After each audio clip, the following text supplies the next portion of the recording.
Senhoras e senhores, esse é um dos achismos mais esperados de todos os tempos. Esse é um dos achismos, vou contar, aqui existe uma curadoria. Vamos chamar essa pessoa, Essa daqui eu tô querendo chamar há muito tempo. Eu falei, traga doutor Guido Palomba pra cá. Por quê? Porque a gente vai tentar entender como é que funciona a mente de um criminoso. Guido Palomba, psiquiatra, forense. Falei certo? Falou certíssimo, Por enquanto, Maurício. tá tudo Sim, certo. claro. Tudo certo. E a gente vai entender como é que funciona a cabeça desses criminosos. Será que você é um criminoso que está assistindo? Será que eu sou? Será que Guido já está aqui olhando para mim e falou assim, esse tipo de gesticulação é de um potencial psicopata? Quem é psicopata? E a gente vai, obviamente, entender os bastidores de toda essa história com curiosidades. Você que chegou no Achismos pela primeira vez, aqui na própria linha do tempo você pode colocar a parte que você quiser. Tem o canal de cortes e tem a Insider que faz esse projeto acontecer. A Insider é roupa com tecnologia, você tira da gaveta, põe no corpo, ela desamassa. Ela tem toda uma linha masculina, feminina e conheça mais, afinal estamos no mês do consumidor Insider. Então, Achismos 15 é o cupom de desconto que te dá 15% de desconto em qualquer produto da linha. Use o cupom de desconto no site da Insider e conheça essa novidade, tá certo? Vamos para as perguntas. Quero começar com essa pergunta, assim, é uma pergunta primeiro óbvia, a gente vai destrinchando ela. Existe um perfil, assim, de você que trabalhou com tantos criminosos, assim, você consegue já analisar assim, olhando de imediato, você olhando um político falando, você olhando esse comunicador aqui falando, você fala, cara, tem um perfil ali. É louco. Não, assim não. Mas você consegue analisar e falar assim, como ninguém sabia que ele era um psicopata? Tava claro que ele era. Como é que Não dá para banalizar, Maurício. Banalizar jamais. O exame psiquiátrico forense, para você saber se esse indivíduo é normal ou não é normal, e articular aquele crime que ele praticou com o psiquismo dele, ele é bem profundo. Eu posso até fazer resumidamente para você como é que funciona. Por favor. Você precisa levantar os antecedentes pessoais do indivíduo, do criminoso, digamos assim. Então, o que são os antecedentes pessoais? Condições de gestação, nascimento, como é que se teve alguma doença infantil que complicou, que atacou o cérebro, escolaridade, criminalidade precoce, empregos, etc. Antecedentes pessoais. Depois você levanta também os antecedentes hereditários. Por que hereditários? Porque às vezes pode ter na família daquele indivíduo alguma tara degenerativa que pode se manifestar nele. Por exemplo, casos de tratamentos psiquiátricos, alcoolismo, toxicomania, suicídio, outras doenças mentais, etc. Você levanta. Depois, um exame físico para saber se ele tem algum problema físico que possa estar repercutindo na mente. E depois, um exame psíquico detalhado. Humor, afetividade, planos para o futuro, memória, inteligência, senso-percepção, etc. Com esse conjunto grande de fatos, o que você faz? Você articula tudo aquilo com o crime que ele praticou. Por quê? Isso é básico. Todo crime, eu insisto, por uma questão de ênfase, todo crime é uma fotografia exata e em cores do comportamento do indivíduo. E o crime já aconteceu. Então você não pode manipular, ele já aconteceu. E se eu souber ver aquela, entre aspas, fotografia, e como quem manda no comportamento é o psiquismo, eu vou ter dados do psiquismo e vou articular com tudo isso que eu estou recolhendo dele. Claro. Entendeu? Nossa, entendi. Quer dizer, a psicopatia, ela também pode ser, digamos assim, não só nascer com a pessoa, não pode ser só nata, ela pode ser adquirida também? Não. Não. A psicopatia não. A psicopatia... Bom, agora você fez uma pergunta muito interessante. Você falou psicopatia. Todos os problemas mentais, os distúrbios mentais são psicopatias? Não são. Entendi, porque o cara pode tomar uma porrada na cabeça, exatamente. Isso mexe... Entendi. E psicopatia, a psicopatia verdadeira, que eu chamo de condutopatia. Por que condutopatia? Porque a patologia, a doença, a anormalidade está na conduta do indivíduo. Então são indivíduos aparentemente normais, mas que têm uma conduta patológica, uma conduta doentia. Porque a loucura propriamente dita, que não é psicopatia, a loucura é a ruptura com a realidade. Claro. Então, todas as vezes que uma pessoa rompe com a realidade, ou está naquele surto, naquele episódio que rompeu com a realidade, você fala, esse indivíduo é doente mental, com certeza. Tá certo?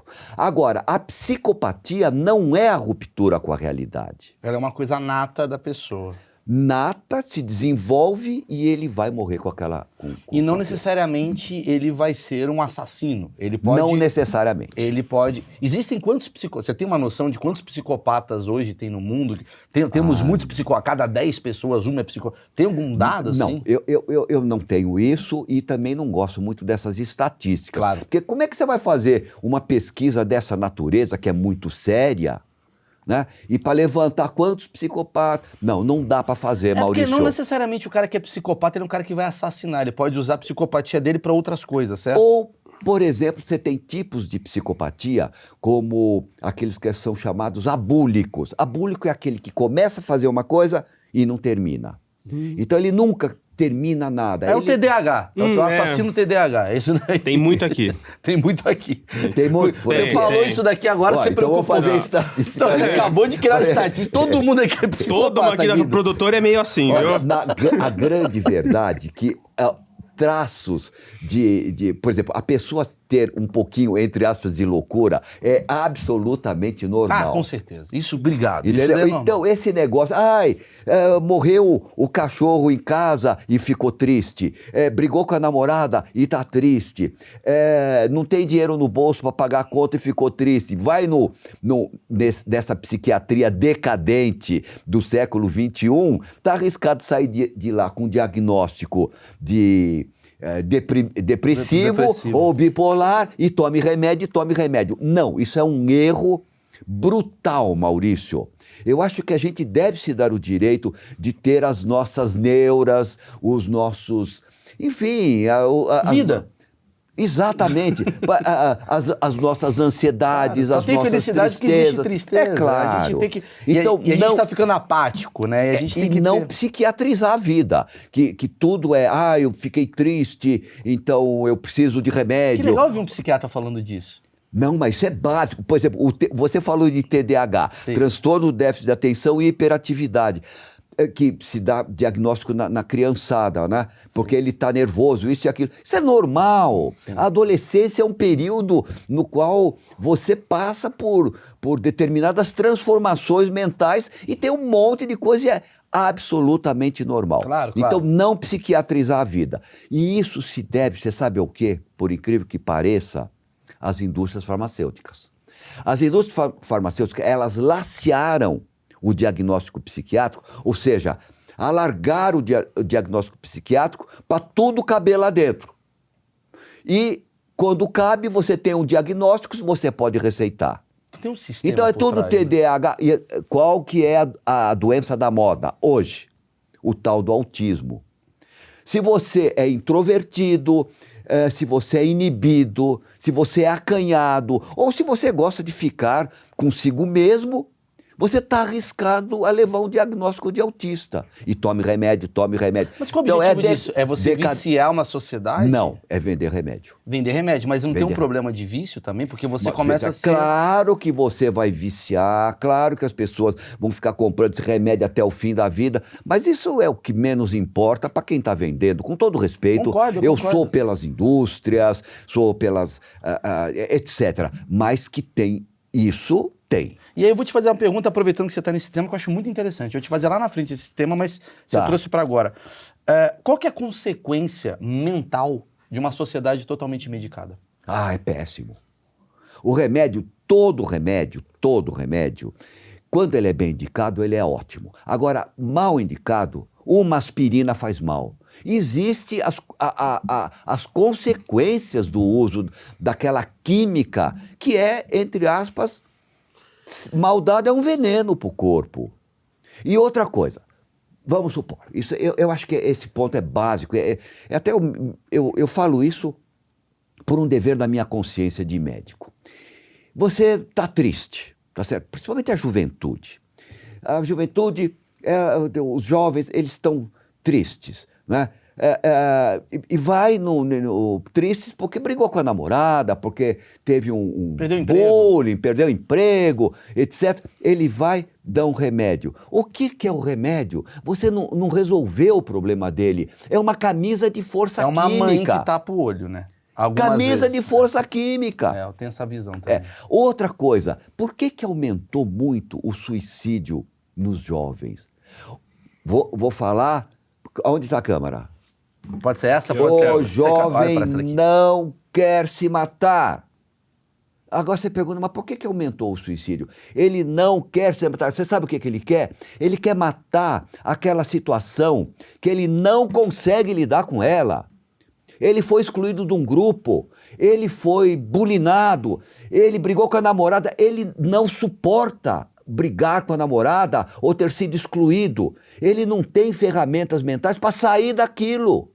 Ele não desenvolveu. Então o que ele faz? Ele se mata, não para se matar, para matar aquela situação. Então o que acontece? Essa geração decadente desses psiquiatras, o que faz? Entope de remédio.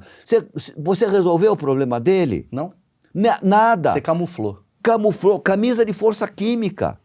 Pô, sensacional ouvir isso, Então cara. é isso. Deixando claro, assim, obviamente, se você é médico, assim, tem gente que precisa de medicação. Claro, isso que você tá querendo dizer, é isso. Claro. Que a pessoa tá aqui, então eu não vou tomar remédio. Às vezes Não, isso não. Existe a pessoa que é diagnosticada com TDAH, ela precisa tomar um remédio. Claro, tem gente que não é diagnosticada. A pessoa vai no TikTok e pensa assim, todo mundo tem TDAH, eu vou ter. Não, e eu vou tomar então o remédio. Eu vou tomar o remédio. Não. Esse é o problema da automedicação. Não pode banalizar. Pronto, é isso. Claro.